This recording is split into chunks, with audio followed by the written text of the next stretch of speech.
Hello friends. आज का हमारा डिस्कशन का टॉपिक है competitive markets and law of demand.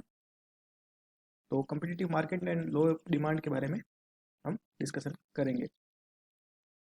तो सबसे पहले मार्केट्स के बारे में देख लेते हैं। मार्केट्स एंड प्राइस क्या होते हैं।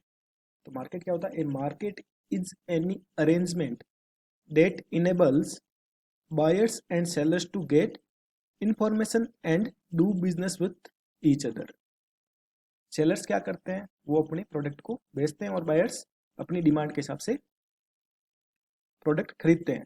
तो जो प्लेस होता है, उस प्लेस को, जिस प्लेस पे ये सारी एक्टिविटीज होती है, उस प्लेस को हम क्या कहते हैं? मार्केट कहते हैं। और डिफरेंट डिफरेंट टाइप के मार्केट इकोनॉमिक्स में डिफाइन कर रखे हैं ताकि हम स्टडी करने में आसानी हो। तो इसमें हम कम्पिटिटिव मार्केट आता है। तो कम्पिटिटिव मार्केट क्या होता है? एक competitive market is a market that has many buyers and many sellers. तो नो सिंगल बायर और seller can influence the market. मतलब ज्यादा बायर्स और ज्यादा सेलर्स होने का मतलब है एक बायर अगर वहां से मार्केट से गायब भी हो जाए तो बाकी बायर्स पे कोई फर्क नहीं पड़ेगा, ना ही सेलर्स पे पड़ेगा। इसीलिए ये एजम्पशन माना जाता है कम्पिटिटिव मार्केट का कि there are many buyers and many sellers. और नेक्स्ट है the money price of a good is the amount of money needed to buy it. और नेक्स्ट है the relative price of a good, the ratio of its money price to the money price of the next best alternative good is its opportunity cost। ठीक है। तो देखिए, अब देखते हैं demand क्या होता है। मार्केट के बारे में हम देख ले मार्केट क्या होता है, पर कम्पिटिटिव मार्केट क्या होता है? जहाँ पे बहुत सारे बायर्स हों, बहुत सारे सेलर्स हों। एक बायर के जाने से, एक सेलर के कम होने से मार्केट पे कोई असर नहीं पड़ता हो, ये कम्पिटिटिव मार्केट होता है। ठीक है। अब डिमांड के बारे में चर्चा करते हैं। तो डिमांड डिमांड क्या होता है? The quantity demanded of a good or service is the amount that consumer plan to buy during a particular time period and at a particular price. It is called demand। and law of demand क्या होता है? The law of demand states other things remaining the same, the higher the price of a good, the smaller is the quantity demanded। as price of a good is increases, so quantity demanded is decreases। ये क्या कहता है? जैसे जैसे किसी भी good का price increase होगा, वैसे वैसे उसकी क्वांटिटी डिमांडेड डिक्रीज होगी। जैसे जैसे क्वांटिटी डिमांडेड डिक्रीज होगी, वैसे वैसे प्राइस नीचे जाएगा। ये दोनों इनवर्सली रिलेटेड होते हैं। ये कहता है लॉ ऑफ डिमांड कहता है the lower the price of a good, the larger is the quantity demanded। A change in demand, if factors other than the price of a good changes, there is change in demand for that good। सिर्फ price के change होने से ही demand change नहीं होती। ये तो inversely related other factors भी होते हैं, जिनको हमने माना था ना, अदर फैक्टर्स आर कांस्टेंट। तो अदर फैक्टर्स चेंज होते हैं तो डिमांड में कैसे चेंज होता है, ये हम देखते हैं अभी। The quantity of the good that people plan two by change at each and every place, so there is a new demand curve। when demand increases the demand curve shifts rightward, और when demand decreases the demand curve shifts leftward। ये अभी याद रखना है ताकि आगे हम जैसे जैसे इफेक्ट्स पढ़े तो उसमें हमें समझ में आए।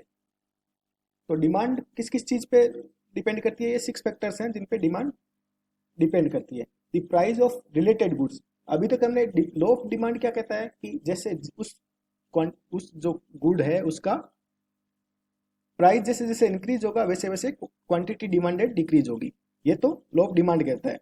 इसके अलावा जो फैक्टर्स है, प्राइस ऑफ रिलेटेड गुड्स, यानी इससे रिलेटेड जो गुड है उसके भी प्राइस में वेरिएशन होने से इस गुड की डिमांड पर फर्क पड़ता है। और एक्सपेक्टेड फ्यूचर प्राइस, अगर सोच लो कि आगे फ्यूचर में ऐसा हो कि प्राइस बढ़ने वाले हैं तो भी उसकी डिमांड पे, और घटने वाले हैं तो भी उसकी डिमांड पे, करंट डिमांड में फर्क पड़ेगा। और अगर इंडिविजुअल की इनकम इंक्रीज होती है और डिक्रीज होती है तो भी उसके फर्क पड़ता है। एक्सपेक्टेड फ्यूचर इनकम पे भी फर्क पड़ता है, और पॉपुलेशन से भी फर्क पड़ता है, और प्रेफरेंसेस से भी फर्क पड़ता है। इन सबको भी हम डिटेल में लेंगे। तो देखिए, price of related good, price of related good में क्या क्या हो सकता है? जैसे कोई, जैसे ये गुड है वो दूसरी सब्स्टिट्यूट हो सकती है। सब्स्टिट्यूट यानी जैसे चाय और कॉफी क्या है, सब्स्टिट्यूट है। किसी जैसे किसी इंडिविजुअल को अगर चाय और कॉफी दोनों पसंद है, ठीक है, दोनों पसंद है, तो दोनों में से उसको कुछ भी ऑफर किया जाए उसके लिए कोई फर्क नहीं पड़ता। तो अगर चाय का प्राइस गिरता है तो उस इंडिविजुअल को, अगर कोई जो पिला रहा है वो अगर चाय पिलाएगा तो उसके लिए फायदेमंद होगा, वो चाय की डिमांड बढ़ जाएगी, कॉफी की डिमांड घट जाएगी। तो इस हिसाब से अगर सब्स्टिट्यूट में होता है तो एक प्राइस वेरिएशन से दूसरे की डिमांड में फर्क पड़ता है, ठीक है। और अगर ऐसे ही गुड कॉम्प्लीमेंट है इसके लिए, तो कॉम्प्लीमेंट में क्या होता है, कॉम्प्लीमेंट का एग्जांपल बताऊं तो देखो, जैसे चाय और बिस्किट है वो कॉम्प्लीमेंट है। तो अगर बिस्किट के प्राइस इंक्रीज होते हैं, तो अगर कोई इंडिविजुअल चाय और कॉफी साथ में लेता है, चाय और बिस्किट साथ में लेता है, तो बिस्किट के प्राइस इंक्रीज हो गए तो उसका कंजप्शन, जैसे प्राइस टोटल कंजप्शन का प्राइस इंक्रीज हो गया तो डिमांड डिक्रीज हो जाएगी। तो इसी हिसाब से अगर कॉम्प्लीमेंट के प्राइस में भी वेरिएशन होता है तो डिमांड पे इफेक्ट पड़ता है, ठीक है। और एक्सपेक्टेड फ्यूचर प्राइस से क्या होता है, if the price of a good is expected to rise in the future, current demand for the good increases and the demand curve shift rightward, ठीक है। और इनकम से क्या फर्क पड़ता है, देखिए, when income increases consumers by more of most goods and the demand curve shift rightward. जैसे जैसे इंडिविजुअल की इनकम इंक्रीज होती है तो उसकी डिमांड इंक्रीज होती है, वो ज्यादा गुड्स बाय करने लग जाता है, ठीक है। अगर नॉर्मल गुड हो तो a normal good is one for which demand increases as income increases. लेकिन जो गुड है वो इन्फीरियर गुड है तो डिमांड इंक्रीज हो, जैसे इनकम इंक्रीज होने पर उसकी डिमांड डिक्रीज हो जाती है। तो इन्फीरियर गुड की डेफिनेशन क्या हो गई, as income increases demand decreases. और नॉर्मल गुड की, as income increases demand decrease increases, okay. Next point क्या है, नेक्स्ट पॉइंट है expected future income. Future income increase होने वाली है तो हम आज क्या करेंगे, आज की सेविंग्स को कम कर देंगे। ऐसा हमारा परसेप्शन बन जाएगा कि हमारे फ्यूचर में बहुत इनकम आने वाली है, तो आज की सेविंग्स को हम कम करेंगे तो हमारी डिमांड इंक्रीज हो जाएगी। When income is expected to increase in future, the demand might increase now, ठीक है। और अगर पॉपुलेशन का क्या इफेक्ट है, देखो, the larger the population the greater is the demand for all goods. ये तो सिंपल सा है। प्रेफरेंसेस टेस्ट कैसे है, people with same income have different demands if they have different preferences, okay. तो देखिए, अगर लॉ ऑफ डिमांड के हिसाब से अगर हम जिसका कर्व बनाए तो कैसे हो जाएगा, as quantity increases price decreases, तो ये क्या हो जाएगा, नेगेटिवली नेगेटिव स्लोप हो जाएगी इसकी, ठीक है। तो ये इस टाइप से आ जाएगा graph, because an energy bar is a normal good and increase in income increases the demand for energy bars, ठीक है, ये एग्जांपल है। और showing that increase in demand because an energy bar is a normal good and increase in income, जैसे जैसे income increase हुई है तो ये यहाँ पे थी, यहाँ पे था पहले डिमांड, और जैसे इनकम इंक्रीज हुई इंडिविजुअल की तो ये डिमांड डिमांड करो क्या राइटवर्ड शिफ्ट हो गया, ठीक है। और ये चेंज इन क्वांटिटी डिमांडेड,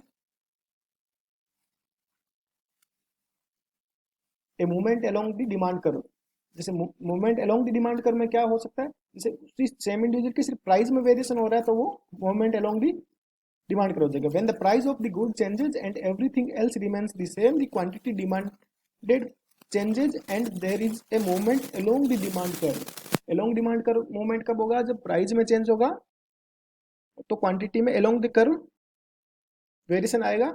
और अगर इनकम वेरी कर रहा है तो राइटवर्ड और लेफ्टवर्ड शिफ्ट होगा। As income increases demand curve shift rightward, और income decreases demand curve shift leftward, अगर नॉर्मल गुड है तो, ठीक है। ये देख लिया हमने, और थैंक यू सो मच। आज के लिए इतना ही डिस्कशन करेंगे और जल्द ही मिलते हैं आगे। लाइक शेयर एंड सब्सक्राइब करें।